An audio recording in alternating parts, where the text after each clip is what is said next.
Nous venons représenter toutes les filières agricoles de notre pays, mais à défaut d'amener tout le monde avec nous, nous choisissons chaque année une filière et nous venons avec elle.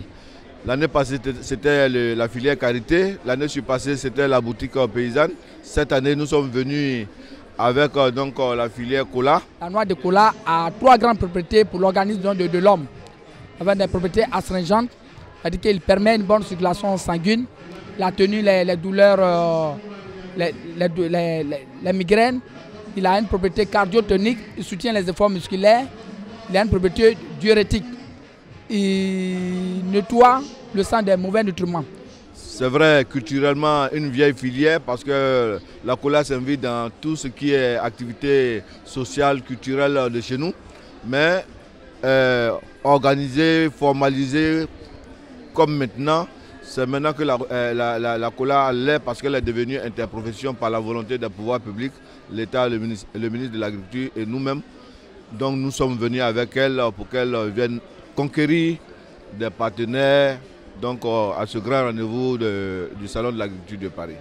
J'ai présenté en général disons, la colaculture, j'ai parlé aussi de la production, j'ai parlé ensuite disons, de la commercialisation de la noix de cola.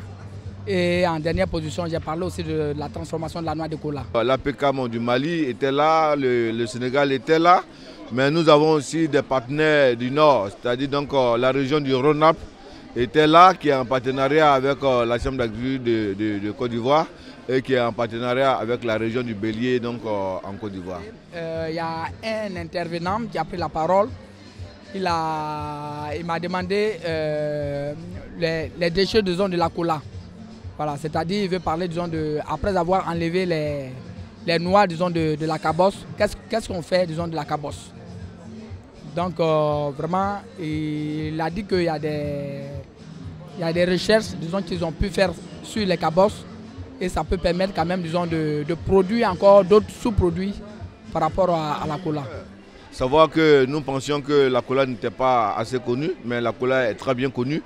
Au-delà de l'exposé qui a été fait, les gens ont amorcé d'autres aspects de la cola, dans le cosmétique, dans d'autres industries que nous n'avons pas mentionnées. Ça veut dire que la cola est une spéculation d'avenir.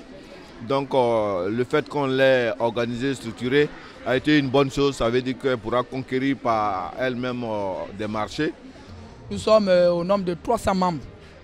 300 membres producteurs de noix de cola sur toute l'étendue du territoire. Ça, c'est spécialement pour nos sociétés coopératives. Voilà. Sinon, au niveau national, nous tournons autour de 2000 producteurs. Nous faisons quand même la collecte. Pendant les grandes campagnes, nous faisons la collecte de tous les produits de nos producteurs. On le met ensemble et une partie est destinée pour la vente. Et l'autre partie, on prend une petite partie aussi pour faire la transformation. On sait que la Côte d'Ivoire est le premier pays producteur mondial de cola. Mais c'est la première fois que la cola est vulgarisée ainsi. Donc vraiment, je tire vraiment le chapeau au ministère de l'Agriculture. Également, je tire le chapeau aussi à la Chambre d'agriculture, vraiment qui a permis qu'aujourd'hui, pour une première fois, depuis vraiment des siècles, que la cola soit vraiment venue au Salon de l'Agriculture de Paris pour être présentée aux yeux du monde et aux yeux de tous ceux qui voulaient avoir un certain nombre d'informations sur la filière. En perspective, c'est que effectivement que la filière cola vraiment se développe, qu'on puisse passer immédiatement à la phase de l'industrialisation.